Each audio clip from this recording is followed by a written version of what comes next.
Welcome to your favorite podcast. It is Love and it is Black.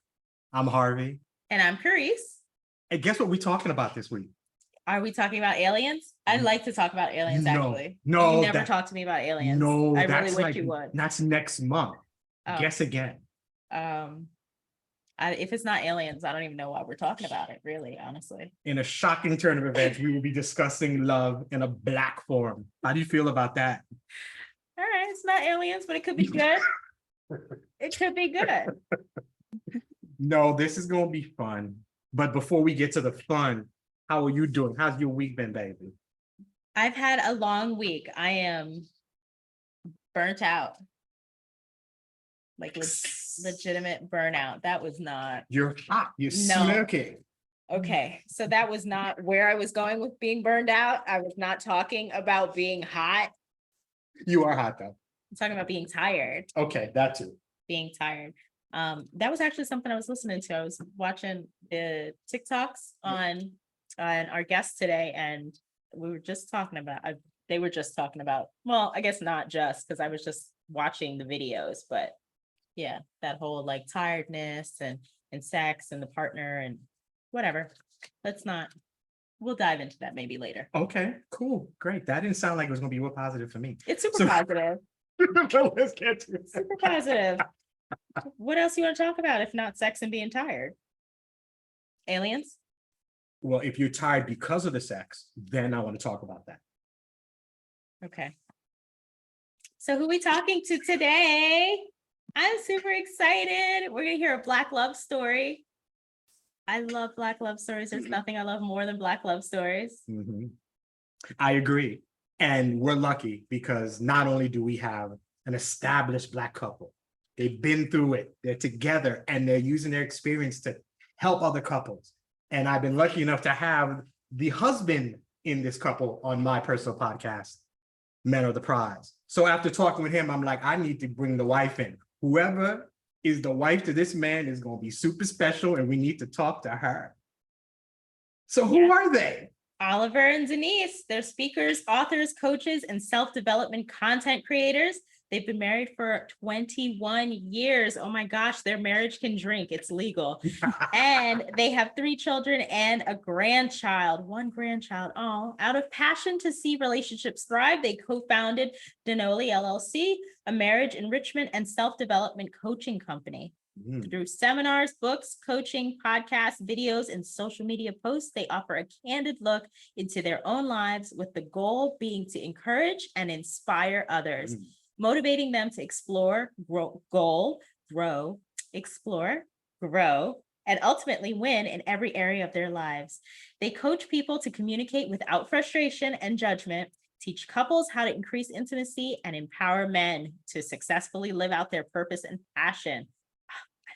I know, that's serious. I love that. I feel like I should take a breath, but I was even reading that. Oh that was good. I love that. I love that. Oh my gosh. Okay, hold on. I don't even want to. Let's just jump right in. I am super excited. Thank you for being here. Listen, it's our pleasure. Thank you for having us. Yeah. Thank you for having us. We're honored to be here. Yeah, it's good stuff. It's good stuff. I love it. It's good already. I'll listen to you do this for a few more minutes if you want. Like the beginning was awesome. Like I love. Well, then we should talk about aliens. Maybe as a foursome, we should talk about aliens. Let's do it. It's not my wheelhouse, but I think I have fun anyway with it. We'll learn together. Well, it's fine. We'll talk about something that is in your wheelhouse. I am super excited. I want to know about your Black love story. So where does it all begin? Where does it begin? You want to take a piece of that? So it all begins, let's see, what year was it? 1995 is when we met? 1995. In Southwest Michigan, we met in college. Andrews University. Shout out to Andrews University, small university in Southwest Michigan, where when I say small town life, when I got to Southwest Michigan, there was one stoplight in the whole town. Wow. One. There was a like a sub shop. There was a Chinese food place. There wasn't even McDonald's when I got there. I got there before you got there. Okay. There wasn't even McDonald's. Sub shop, pizza place, gas station, grocery store. Small town life. Yeah. So yeah, that's where it started. I was a musician for many years of my life. And so I was the MD, the music director for a gospel choir on campus. She was in the alto section of the choir, and she was a single parent. And so you're in the alto section. Stephanie, who's the youngest of the two girls, we have 3 kids. The youngest of the 2 girls was in a daycare. So the university had a program that catered to single parents, and they set them up real nice, had apartments and stuff for them. So there was a daycare on Phenomenal campus. daycare on campus. And I worked at the daycare. So it really didn't start with us. It started with Stephanie. Stephanie was in my class. I was a teacher's aide in the daycare, and I had this almost 1-year-old at the time in my class. And her and another 1-year-old, Danielle, would always come to me with these toy plastic phones. And they make the ring sound with their little voices. And I'd have a fake conversation with these 2 girls for almost my entire shift. And this happened every day that I went to work. And through that connection with Stephanie, obviously the mom has to pick them up, so we have conversations. Hey, you in Deliverance? That was the name of the choir. And we developed a friendship from there. Yeah. So that's how it started. That's how it started. That's how it started. Friendship from there. And then you met our oldest daughter, Jamaica, at choir rehearsal, and she would pull on your shirt after rehearsal every evening. Well, every evening that we had rehearsal, she'd pull on your shirt and say, "Are you coming to our house today?" And she would look up at you and pull on your shirt and ask you that. I remember that. Now, mind you, I'm dating somebody. Oh, okay. At this time. So let's tell the whole story. I'm dating someone. So this is, just a friend of mine. She's cool, love the kids. Stephanie is, my favorite person now because she kind of made herself that way, but I'm still dating someone else. Now let's also tell the whole story. Although I was dating someone else, she was sweating me. She don't want to tell that part of the story. He's lying. Did you see her face? He's lying. She don't want see you are lying. Why are you doing this? The people on want us to here? tell the entire story. They don't want us to leave stuff out. This is not true. We were very, very best friends, and it was strictly platonic for years. It was platonic for a while. It was for literal years. We would do everything together. I'd be like, I'm about to go to the grocery store. You rolling with us? You coming? And he would come with us, and I would cook. He would come over and eat. He would come over and study. He would call me in the middle of the night and tell me his relationship issues and ask me for advice. And it was we were just really cool friends. And I know for me, that's all that I had in mind. I can't speak for you. Oh, but wow. for me, that's all that I had in mind. I had 2 little girls. Relationship in the past was not great. I was not trying to be in a relationship with anyone. I was just like, I am all the girls. I'm all that they have. I'm not trying to be in and out of relationships. I was at school. My focus was the girls and school, and that was it. We were just cool, good friends. We did a lot together. We went a lot of places together, or we hung out together. The girls loved him, loved having him around, and that was it. That was it. I was not sweating him. That was it until that wasn't it. Okay, so you were in the friend zone for some years. We were in the friend zone. You know what's crazy though? We're talking about the Black love story, right?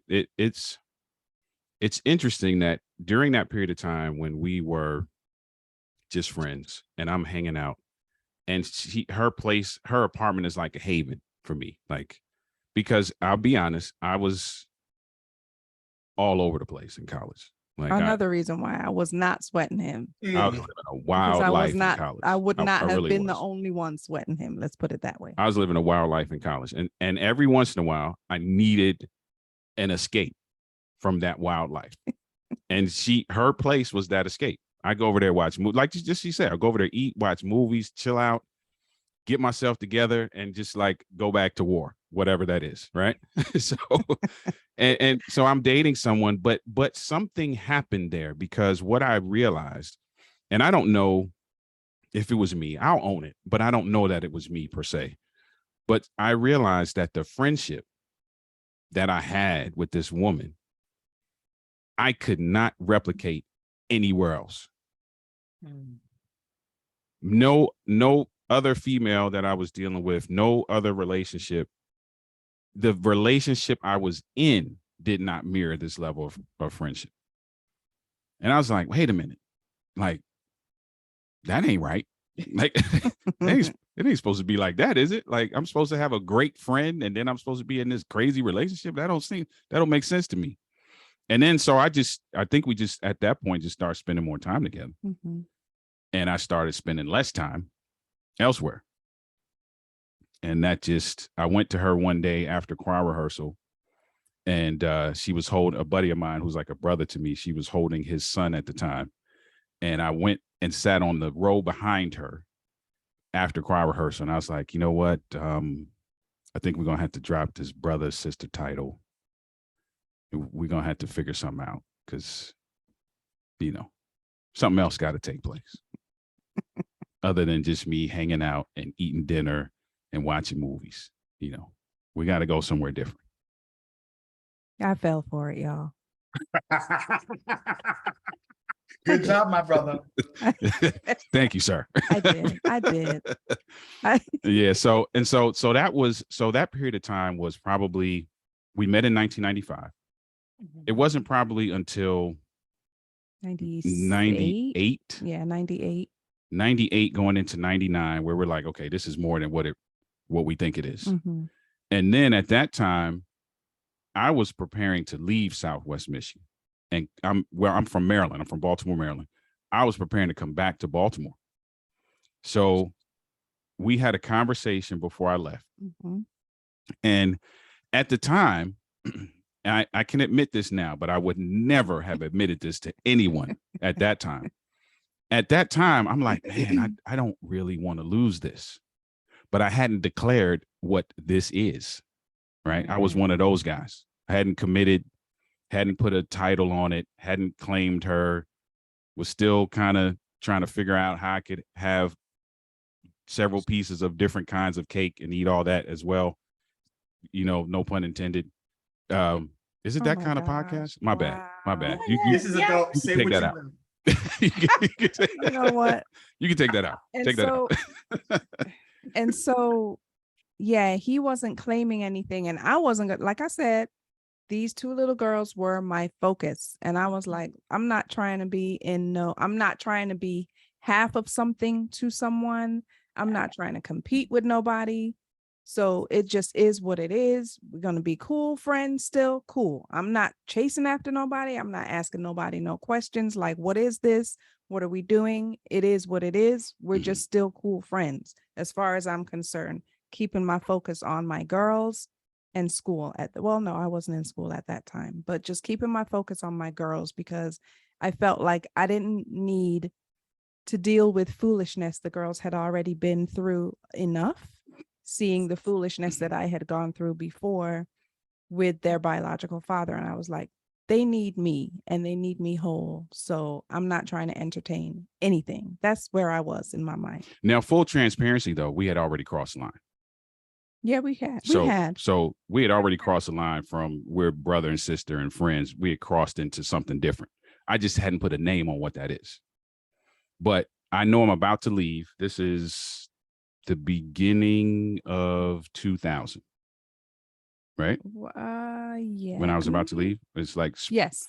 So I'm spring 2000. I'm deciding I'm gonna leave Michigan. I'm gonna go home. But in my mind, I'm like, again, to tell you, I never had a friendship like this. I never had anything. I've never experienced any level like this, and I didn't really want to give that up.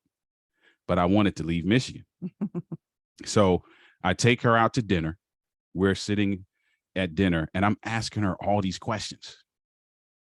And what I'm essentially trying to say without saying it is that I really need you to be in my life long term.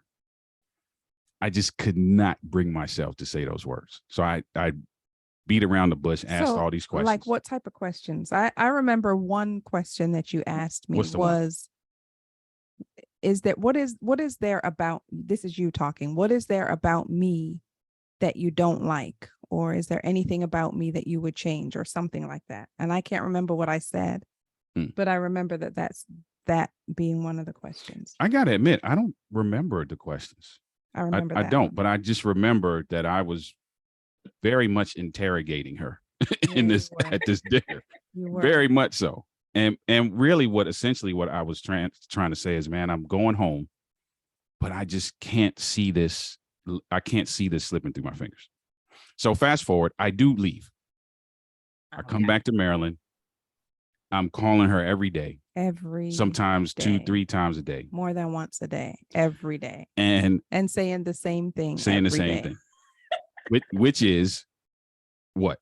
Man, Niecy, you really need to be here, Niecy. Man, Niecy, you need to be here, Niecy. Niecy, you really need to be here, Niecy. Mind you, I haven't told her I love her. I haven't told her that I need her in my life. I still haven't uttered those words yet. For some reason, it was very difficult for me. And it could be not to blame anybody, but it just could be because of some of the stuff I had come out of. That was, sometimes volatile in nature in some cases, sometimes very up and down and wishy-washy. I'm like, man, do I really want to step out there and do that? And so, but anyway, I'm calling her every day. And, I know what I'm trying to say, but it's just not coming. And finally she's like, bro, I'm not coming. That ain't happening.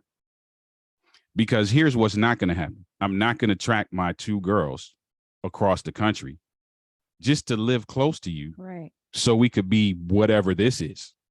Like, that ain't about to happen, bro. And me, I say it again. She had to put her foot down. I put my foot down and I just kept saying, I'm not going to move all the way across to Michigan, to Maryland. I didn't even know anyone in Maryland, just to be your best friend. You calling me all the time. You can do that if you want, but I'm not moving all the way over there with my 2 little girls just to be your best friend. So with that being said, now I'm nervous because I'm like, I'm 10 hours away from her and I just can't really see her with anybody else. Like, I need this to take place.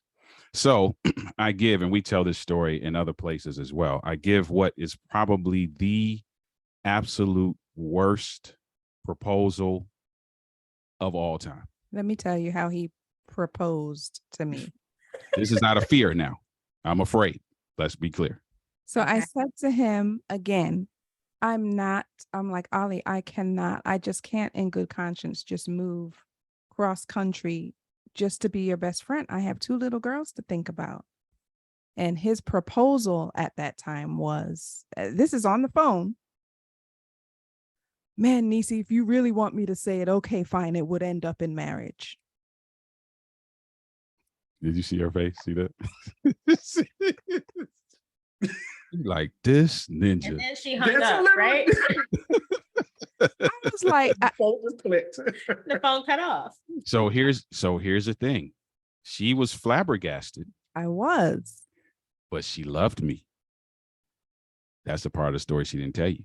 I did. I have to agree. I did love you. I do love you. Sound like I don't love you no more. I did. But I was flabbergasted because you have to remember, up until that point, there was no you and I. Yeah, never. There was never a title. There was no you and I. Yeah. There was no commitment or anything like that. And so it just, I wasn't expecting it, I guess. Yeah. I really was not expecting that. Listen, I own it. It was terrible. I own it. To this day, I own it. It's the worst proposal ever. And it was out of fear, and out of love at the same time.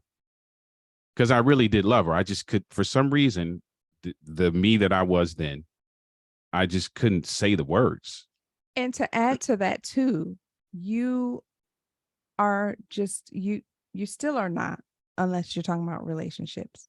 You're not really a man of many words. And I knew that about you. I just know your communication style. Mhm. So I took that into consideration, I think, as well. Like, well, I mean, I'm not letting you off the hook, Understood. but I'm just saying, I knew that about him. Understood. Yeah. Understood. And the truth of the matter is, looking back in hindsight, and she still is to this day, my favorite person in the world. Like, I still can't replicate this level of friendship. I just couldn't. And I was Yeah. like, I don't really see this happening again. I just don't. So I have to do something. I got to figure out how to man up. I got to figure out how to say the words. I got to figure out how to do this, even if I got to wing it in the beginning, but she's not getting away. So I have a question though. Hold Okay. on. Before you drag the story any further, Mhm. why is it that she had to move? How come you couldn't move to her? So you actually getting to another part of the story, but essentially, Oh, okay. so here's the thing. To answer your question, though, I was so ready to be out of Michigan, and I had finally Because gotten you the had been opportunity. there I've a been long there time- for a a long time. Way, took- way past graduation. I took the scenic route through college, which is why I was even able to meet her, Yeah, because I should have been gone right. when she got there.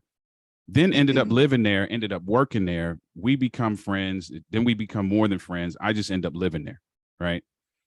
Looking for a way out. I'm like, man, I just want to go home. I'm not doing anything. I'm making some bad choices. I'm doing all this stuff. I'm like, let me try to escape. So in my mind, I'm like, okay, if I bring her here, I get to kind of start over here. Okay. So that was my mentality in terms of why I wanted to bring her here. But here's the thing. I do that fantastically awful proposal. And she accepts it. I said, we're going to give it a go. So this is to give you a timeline. I leave Michigan in May of 2000. I think it was April. April of 2000.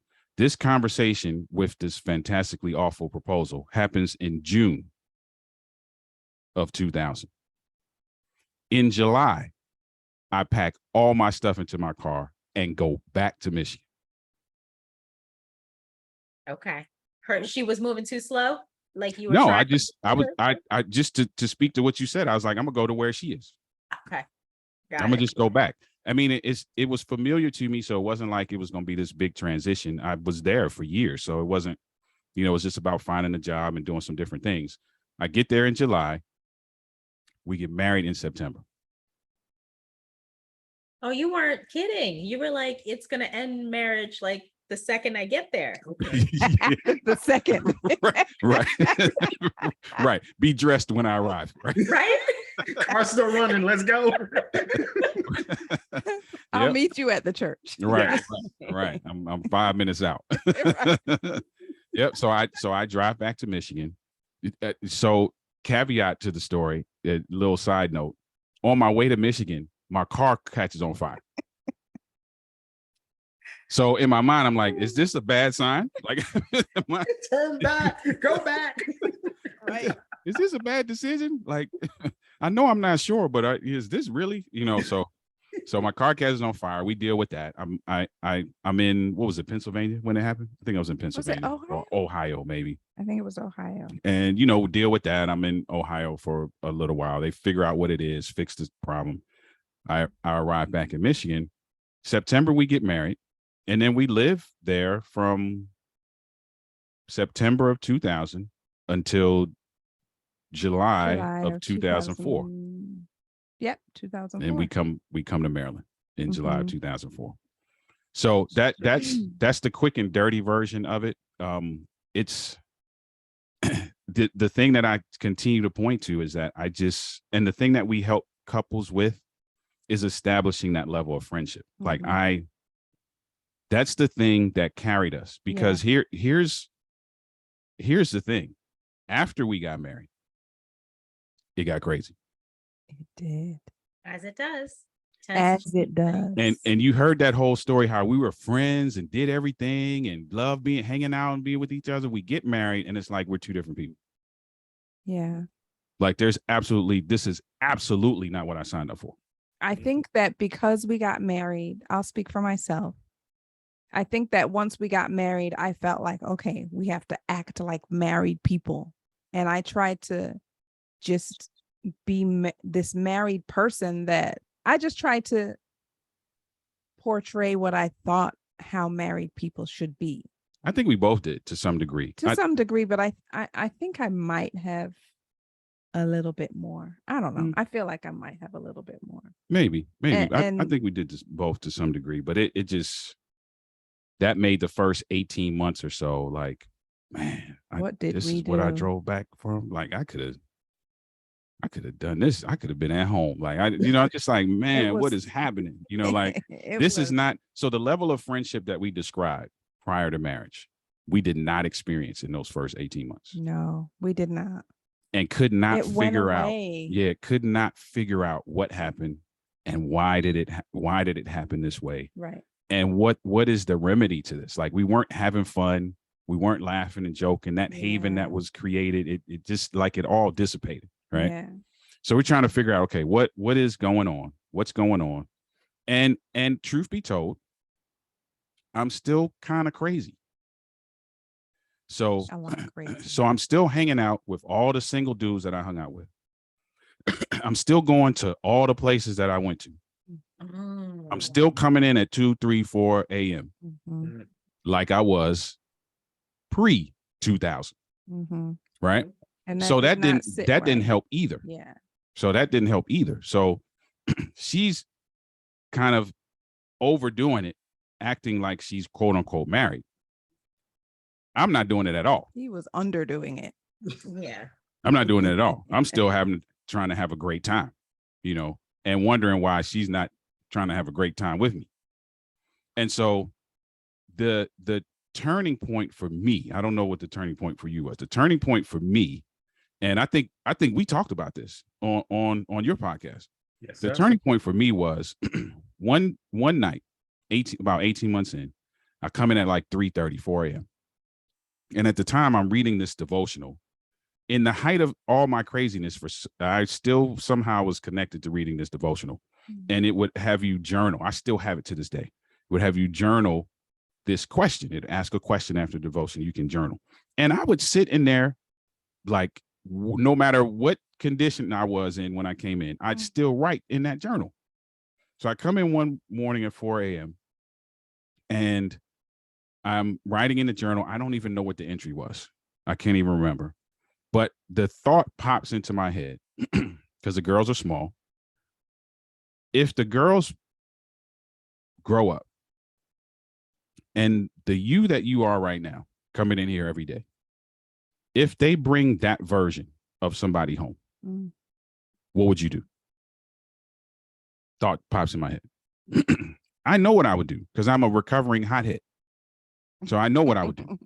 It would be a problem. The next question that pops into my head is, okay, if that's your reaction, what you going to do about you? And I'm like, I don't know, but I know I need to do something. So it didn't change after that, but it did face me in a different direction. And I made a commitment to myself and to her that I am going to do whatever I have to do to make sure that I am the kind of person that I'm supposed to be for this family. You actually verbalized that. Did I say it to you? I don't know that I said it to you. No, you That did. was You your didn't. internal. Yeah, Okay. I don't know that I said it to her at the No, time. you didn't. I don't think we talked about it again. Man, I don't think we talked about it again until we got here. Yeah, I don't think we talked about it until we got here, but I saw the switch in his actions. Mm-hmm. I saw it, and I think that helped me be like, okay, phew, I did marry the same person. Thank God, because it was just like, who is this person that I married? I felt like he didn't care, and I didn't feel special anymore. And I didn't feel like the girls were special anymore. I just felt like he needed somewhere to stay. That's honestly what I felt like. like he just needed somewhere to stay. He was coming in at 3, 4 o'clock in the morning, you know, and going to work and, you know, coming home and maybe eating dinner and then leaving. And I just felt like this is just some dude that I know, and he knows me, and he needs somewhere to stay. It just, it was not great.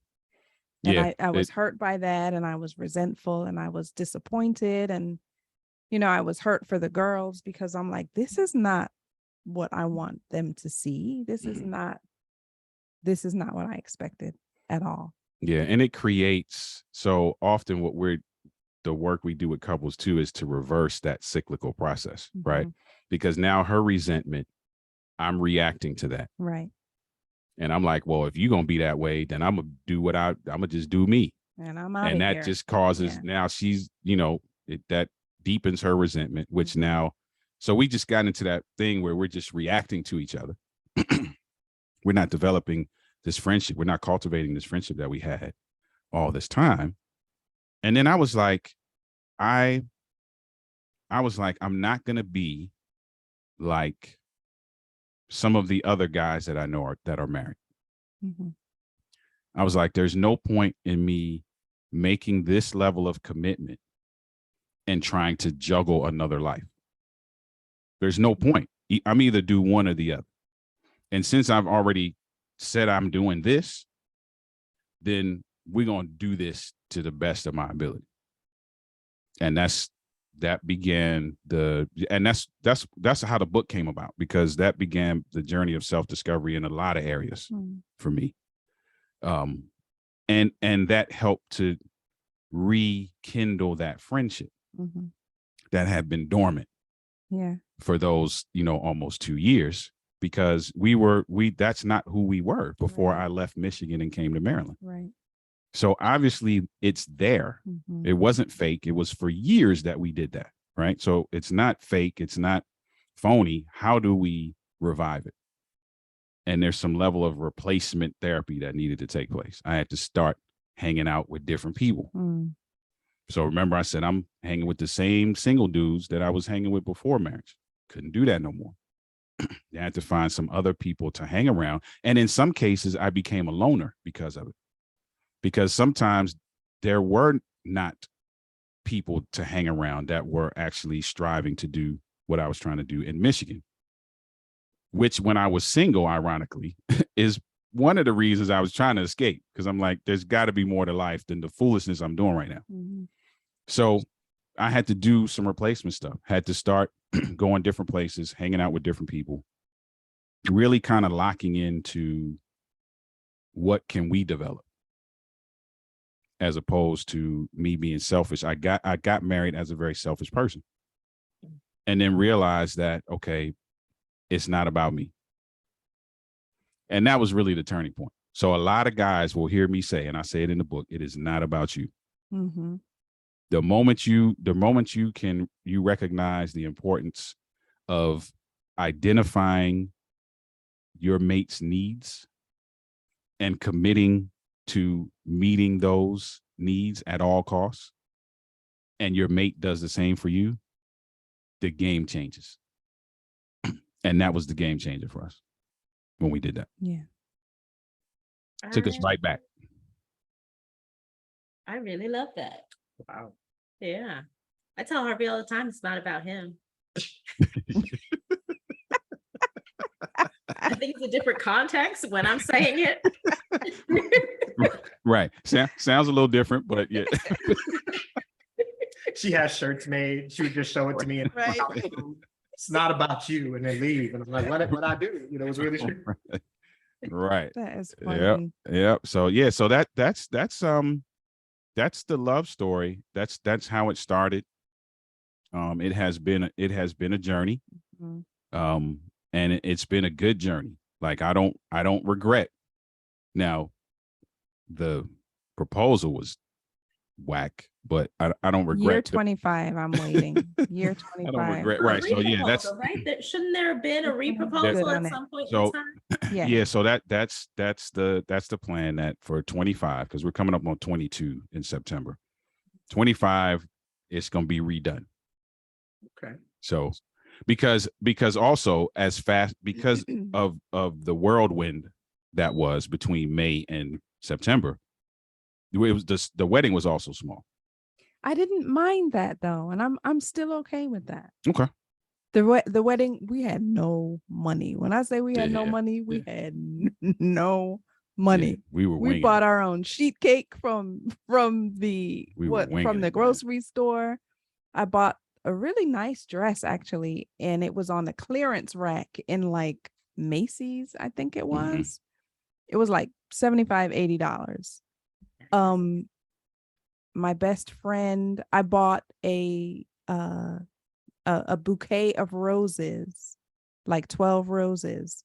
And my best friend was like, well, you got to give some to the girls. So we split the roses. I had some, the girls had some. When I say it was small, it was small. Yeah, it was small. But I like that it was that unique and that intimate. And I like that. I still was to nice. this day really Nice small look back church. on that. Yeah. And I really am like, oh, Yeah, we're gonna do something different though. We're gonna have a party or something. We're which gonna do yeah, I'm 25. party. We're gonna do something with more than how many people was there? 15 people, 12 people. Yeah. Well, Oh, that's brilliant. Mhm. Yeah, it was it's small. Listen, it was small. really small. I think another reason why it was so small is because you didn't want to really tell a lot of people because I you didn't. didn't want a lot of people in didn't. your ear Mhm. because everybody was like, Oliver's getting married? Like, Yeah. are you As- sure? As bad as that makes me sound, that's the truth. That's the truth. The only person I talked to was my father. Like even the guys that I was really close to, I did not tell them that I was getting married. Pat was my best man. Mhm.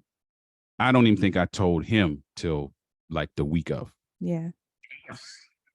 Wow. Yeah, it was And- really different. And here's for me, because part of the story I was telling you, I for some reason couldn't figure out this commitment thing, was kind of afraid to say it. And everybody that I hung around was not about that life. So I'm like, I'm not about to tell you I'm getting married for you to be like, hey man, come on, man, forget that, man. Let's do this. Nah, I can't do that. Because I don't want to be fighting those two voices. I've already decided this is what I'm going to do. I drove back to Michigan for this. I'm not trying to entertain a whole lot of voices. So the only person I talked to was my father. Up until like the week of. So I have a question now then, since after the wedding and the marriage, you were still hanging out with some of those same single guys and out in the middle of the night and so forth. Were you getting that anyway? But still you're married. Ironically, I wasn't. Well, I'm going to say yes, but I wasn't getting it. It wasn't overt. So it wasn't like people telling me, hey, you should do this. Saying it. But obviously the activities speak for themselves, right? So if you're like, hey, bro, let's go to Chicago to the strip club, you essentially saying, do your own thing. Right. You know what I mean? So strip club? Kalamazoo, maybe, not Chicago. But to the strip club? I don't know. I was doing all kind of stuff. I don't even remember. No. I don't. I probably did. I used that that example just came out, but it probably did happen. It probably did happen. It probably did. Oh my I goodness. admit it. Things always come out on the podcast. Yeah. Exactly. Exactly. Wow. Right. Yeah. So I was, and here's the thing. I knew that I could not survive in both worlds at the same time. I knew that. Like even when I would continue to do whatever I was doing, I knew I could not survive in those worlds. Right. I'll give you a time when it hit me several times, but I'm gonna give you a time that you probably remember when it hit me. This was after Justin was born. So after Justin was born? Yeah, but I was, because after I made that shift in my head, it's still things didn't turn around like immediately, right? So I'm hit or miss, but I'm doing way better. After our son is born, this is like probably right after, because we moved right after he was born. So I went to Niles with, I can't remember who I was with. Some guys I was with. I went to Niles, right? So there's weed being smoked in the car. My son's car seat is in the car with this little baby blanket, right? I remember. So when I realized, I'm like, wait a minute, this dude's stuff is in the car. So I'm driving with the windows down. I'm trying to air it out. I'm doing all kinds of stuff to try to air this out. I went and got Febreze. I got all this kind of stuff, trying to stay out longer so I could have more time to air it out. Get home and it still smells like weed. Yeah. And she was fired up. I remember that. And I was so hurt. Oh, that makes me want to cry just thinking I've about never been that hurt when I saw her reaction. I was like, that's it. I remember that. I was like, that ain't gonna happen again. Like I was hurt. Because this is my buddy. Yeah. I was hurt. And I was like, that's it. I'm good. That it's a wrap. We're not going through that again. Right. I'm not putting her through that again, ever in my entire life. I'm not doing it. Wow, I had forgotten about that. Yeah. I had forgotten about that. And that's why that particular moment stands out. There were several moments where I was like, okay, these two worlds can't survive together. But that one was the one that was like, nope, I will not do something that makes her feel that way ever again. Denise, I want to throw a question your way if it's all right. Yeah. So by the way, this story is, It's everything. It's everything. Yes. So you're married. That 18 months, we know what Oliver's doing. He's for them streets, apparently. That's what it sounds like. But you described it. You didn't feel special. You didn't like. Where were you in regards to how long you're going to stick this out? Did you have thoughts of like, I made this mistake, maybe I get this out, I get my girls out? Like, where did you stand? Because I can't imagine living in something like that and it's not what you expected at all. Yeah. Probably would have left me. Listen, I get it. Yeah. Trust me, I get it. I was really close to just packing it up like several times. Like, I'm not from Michigan. I'm from Connecticut. Well, I grew up in Connecticut. And my mom lives there. My sisters live there. My whole family is in Connecticut. If they're not in England where I was born, my family lives in Connecticut or New York. And so I was like, I'm about to just pack this all up. I honestly would not miss anything if I went back to Connecticut. And I know that my mom and my sisters would welcome me with open arms, me and the girls. And I was this close to just calling it quits. And I felt like I would not miss anything. And I honestly felt like he wouldn't miss anything if we were to leave. And so I was close. I thought about it many times, like this ain't it. This is just not it. I can be doing better by myself or with the girls, honestly. But I don't know what it was that just kept like, just hold on, just hang on, hang in there. I don't know. I don't even remember having those types of hang in there thoughts, but something kept me from leaving. I think too, we were having moments. And we had moments. We did have moments. Throughout the 18 months. Yeah. It wasn't like just 18 months of this nonsense, consistently. This is true. We had moments that kind of gave us that flash of, okay, yeah, this glimmer of hope. We're still good friends. Yeah. Right. So I think we had those moments. And then for me, even trying to juggle this, I was like, I'm not going to fail at this. Because I failed at a lot of stuff. And I'm like, I'm not adding that to the pile. Because if I add that to the pile, that's probably an indication that I'm not going to be able to do much in life. That's kind of how I was thinking. So I'm like, I'm not going to do that. I have to figure out how not to do that, because we're not adding failed marriage to the list of disappointments. Because I was already I think a part of the reason why I kind of allowed myself to sink into what I was doing is because I had already gone through a significant amount of disappointments up until that time.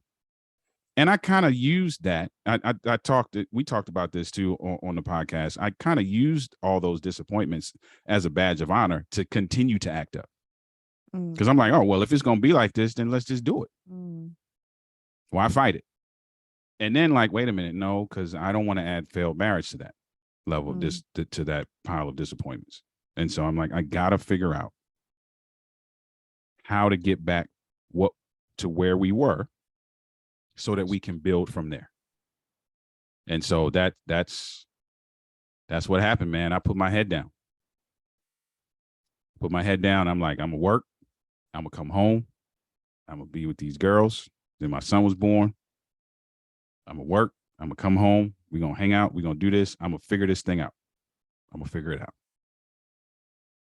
I love Here we are. It's about to be 22 in September. I love it. It's been a good ride. We've learned a lot about each other. We've grown a lot. And we take a lot of that experience and try to package that and give that to other couples, man. You know, so lead us into where you are now, how you got into working with other couples, like what led you down that path, and then tell us more about that. Promote. Sure, absolutely. Yeah. So where we are today, obviously we did not picture this at all. Like on social media, sometimes, you know, I might say, man, Ollie did such a nice thing for me today. He did X, Y, and Z. You know, people post stuff on social media. It was just that. And so I would post that. He might post something about what went on, just not anything, no big deal or anything like that. Just, you know, Nisi said this to me today. I thought it was cute. Just little stuff like that. And then people would come up to us and say stuff like, man, we just love your ministry. We love what you're doing. And I'd be like, what? Yeah, like, ministry? We don't know what you're talking about. We don't got no ministry. It's just us. We winging it. We got no ministry. And we just kept hearing that, man. We love what you guys are doing. Keep it up. Thank you so much. It helped us. And we were like, okay. And then Ollie said one day, you know, Nisi, maybe we should start a blog. And I was like, a blog? And he was like, yeah, you know, just about our experiences. Just write it down. If people read it, great. If it helps them, great. If not, then whatever. Kind of like a journaling thing, like an online journaling thing. And that's where it started. And then from there, people started asking us to speak at their events, and it just blossomed into it started to mushroom. Yeah, what it is today. And it's funny because what you talked about the blog, that was 2013. And I had an ulterior motive. The ulterior motive was I was trying to learn how to build a website. So I'm trying to learn how to work WordPress. I'm like, you know what? Kill two birds with one stone. I'm gonna learn how to build this website. We're gonna make the website the blog. And then that way, you know, we just share our experiences and that kind of thing. I don't know what you see, but hey, if you read something and it works, hey, by all means. But I learned how to build this website though. You know, and so then fast forward 2015, somebody asked us to speak. And once we went through that, it was almost like God kind of opened our eyes. It was like, we got more for you to do with it. I got more for you to do with this. And then that's where stuff started to kind of pick up. So it started with the podcast, and then we were doing a YouTube series and doing all these different things. And then somebody, probably maybe 5 or 6 years ago, maybe now, was like, hey, you know, we would love it if you would just like come along on this journey with us and coach us. Yeah. And we're like, okay. All right, let's see what this is about. And then that experience, we loved it. And we're like, okay, this is where we belong. And then started just getting the certifications after that. Started getting different certifications in terms of marriage mentorship and coaching and, you know, all of that kind of stuff. And so just started stacking those certifications and just working with couples and speaking and doing different things. It just kind of fell in our laps, kind of. But then we kind of realized too that maybe it also awakened something that might have been dormant in us anyway. Yeah. And I think too that like everything that happened along the way had to happen for us to be where we are today. like all of the I- experiences and stuff like that. I would agree. There's a series on our YouTube channel called Short Tips for a Long Marriage. Mm-hmm. And I tell people all the time, 95, If not if more. not more, % of those videos, you don't even have to gossip. You can very accurately speculate that we're talking about us. Yeah. It's a lesson that we learned somewhere along the line. Yeah. And we just take it and flip it into a lesson that other people can, grasp and maybe a tip that they can implement right then and there. Mm-hmm. Love that. Okay. I love this story. This is one of the best. We ask questions. Oh, that's good. We ask couples this question Mhm. because I think it's an interesting one. This is for each of you, and Denise will ask you to go first. In particular, about this man, about this marriage. Mm. What is it about this marriage? One thing that you got about this relationship that you are better because of it, or what made you better? Something that's better about you because of this marriage, because of this man, because of everything that you've got. Good question. I think for me, it would be, and I tell people this all of the time, that God uses Ollie to show me about myself. Like, my parents are West Indian. I have a lot of spiciness in me. So I can pop off at any moment. And, just little things like that. Like, there's no one else, and I honestly believe this, that there is no one else that can show me about myself and show me when I'm being ugly and show me when, my character needs buffing or anything like that. And I think that is one of the huge reasons why God put us together and kept us together, is because he's the only one that can tell me about myself. And the thing about Ollie is he doesn't tell me verbally. It's his actions. He'll just walk away from me and be like, okay. But then after he walks away, God will talk to me and be like, okay, so how do you feel? Because you should feel pretty silly right now. And so I think that it has helped me develop my character. It has helped me to be more compassionate towards other people and less judgmental, honestly. That's just one thing. No. Same question for you. All right. I'm going to sum it up in a phrase that I say quite often. That if anybody who's heard me before has heard me say this, so they probably know what I'm going to say. She treats me like the man I should be.